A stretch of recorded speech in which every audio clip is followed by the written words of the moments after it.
नमस्कार। आप देखिए भिंडी के ताजा खबरें, मुख्य समाचार देखिए।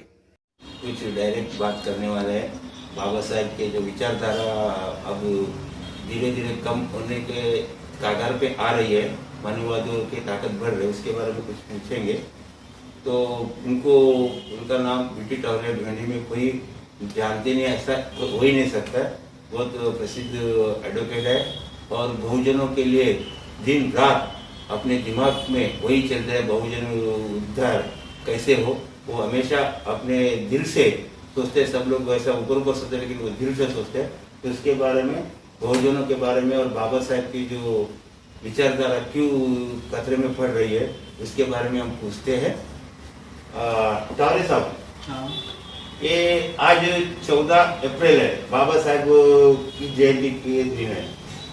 तो बाबा साहेब के जो सिद्धांत है, पूरा भारत देश के जब संविधान बना और उनको बनाने के लिए काम सौंपा गया, तो उन्होंने राजा महाराजों और ब्राह्मण लोगों के और ये जो मनुवादियों के आज से पूरा वो मतलब विचारधारा छीन कर बहुजनों को मुक्ति करने का रास्ता उनके संविधान में दिया है। और हर चीज बहुजन मुक्ति होने को देने के बाद, उनको रिजर्वेशन देने के बाद, आज समझो पद्मशाली समाज है।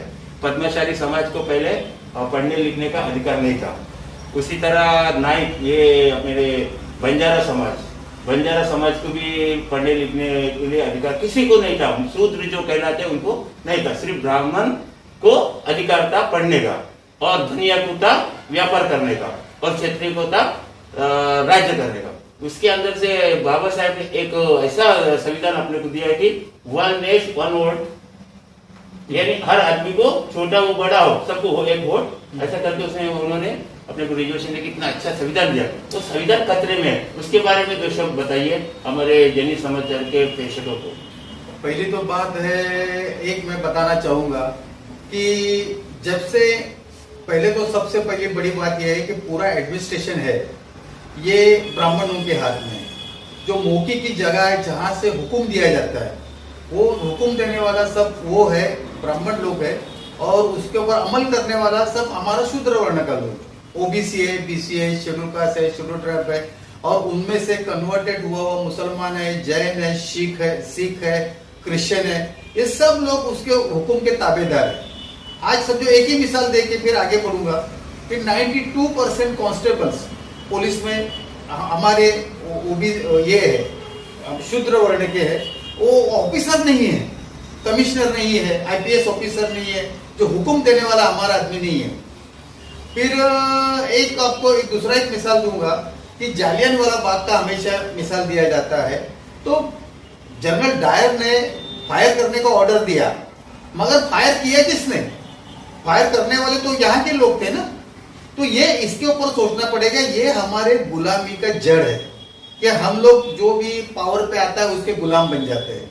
अभी आपने बताया कि बाबा साहेब की जो ये थी विचारधारा फैल क्यों नहीं रही है, ये एक धर्म कन्वर्टेड बौद्धों के पास ही क्यों बची है, वही लोग उसमें क्यों आगे आगे दिखते हैं। तो मैं अभी ये बताऊंगा कि बीएसपी हो, बहुजन समाज पार्टी हो, या आरपीआई पार्टी हो, ये लोग, या तो आज मैं ये भी बताऊंगा कि बामसेफ जो काम कर रही है, तो इनकी लीडरशिप ये नहीं चाहती कि इसमें ओबीसी आए, आदिवासी आए, अति शूद्र आए, और या उसमें से converted Muslims, Jain, Sikh, Christian आए।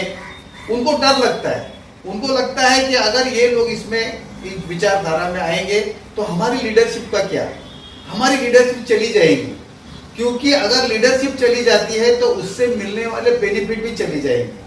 और इसके वजह से बाबा साहेब की विचारधारा ओबीसी में, आदिवासी में, अति शूद्र में, मुस्लिम्स में, या तो कन्वर्टेड मुस्लिम्स, इनमें हमारे से जो शूद्र वर्ण से कन्वर्टेड जो मुस्लिम्स है, जैन है, सिख है, क्रिश्चियन है, इनमें जा नहीं रही है। क्योंकि अभी दिखने के लिए बामसेफ काम कर रही है, आरपीआई काम कर रही है, बीएसपी काम कर रही है, मगर इनका अगर तुम दायरा देखोगे तो वो उनकी मीटिंग कहाँ होगी? सिद्धार्थ नगर में, अंबेडकर नगर में। उनकी रैली कहाँ होगी? सिद्धार्थ नगर में, अंबेडकर नगर में। उनकी मीटिंग कहाँ रहेगी? सिद्धार्थ नगर में, अंबेडकर नगर में। उनका ऑफिस कहाँ रहेगा? सिद्धार्थ नगर के, अंबेडकर नगर में।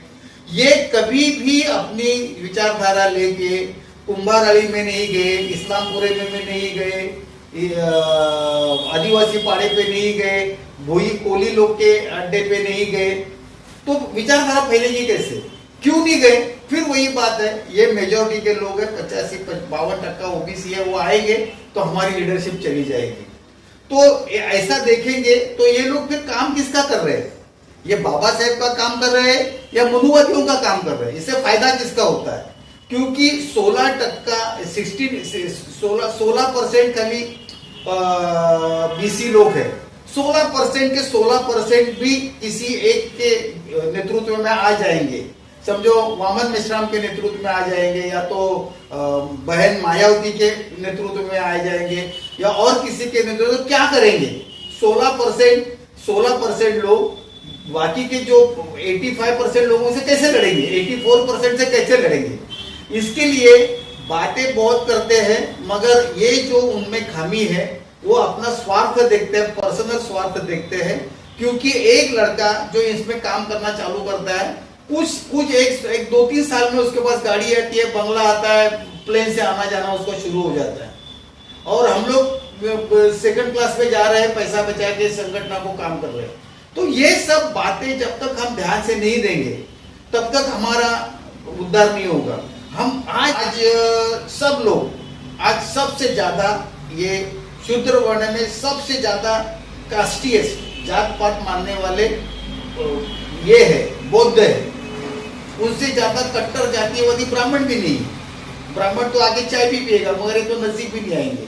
तो ये सब बातें हमको ध्यान से देना पड़ेगा अगर हम लोग चाहते हैं कि बाबा साहेब की विचारधारा आगे बढ़े, बाबा साहेब का संविधान कायम रहे, उसका राज यहाँ रहे। अगर संविधान की बातें हम करते हैं, सब बड़े बड़े विचारवंत बोलते हैं कि संविधान खतरे में, संविधान खतरे में है। मगर मैं ये बोलता हूं कई सालों से कि संविधान है कहां खतरे में पड़ने के लिए? क्योंकि इन्होंने छोटे छोटे कानून बना के हमारे सब अधिकार, संविधान को वैसे ही रखा।